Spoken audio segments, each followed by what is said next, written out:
Magandang hapon po sa ating lahat. STL Luzon, pang alas 4 ng hapon po. Ito po ang ating update ngayong araw na ito.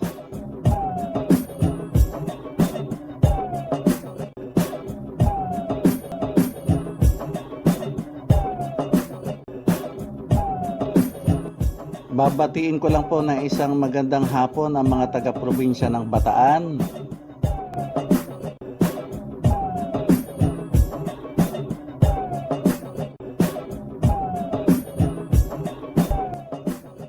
probinsya ng Bulacan. Magandang hapon po sa inyo dyan.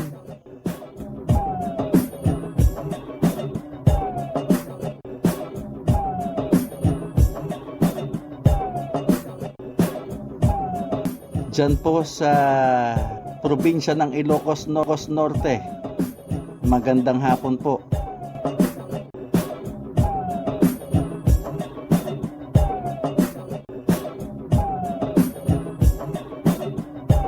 Ganon din po sa probinsya ng Cagayan, magandang hapon po sa inyo.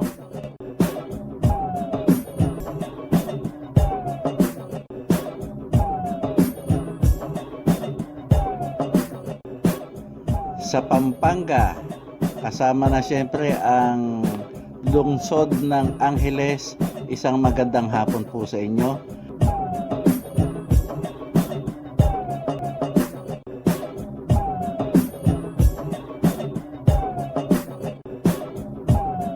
At ganon din ang Marikina, magandang hapon po, at lungsod ng Pasig, isang magandang hapon po sa inyo.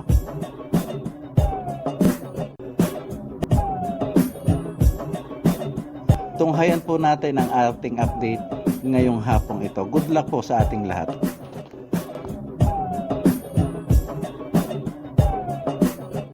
Please click subscribe at paki-share na rin po ng ating video. Maraming salamat po.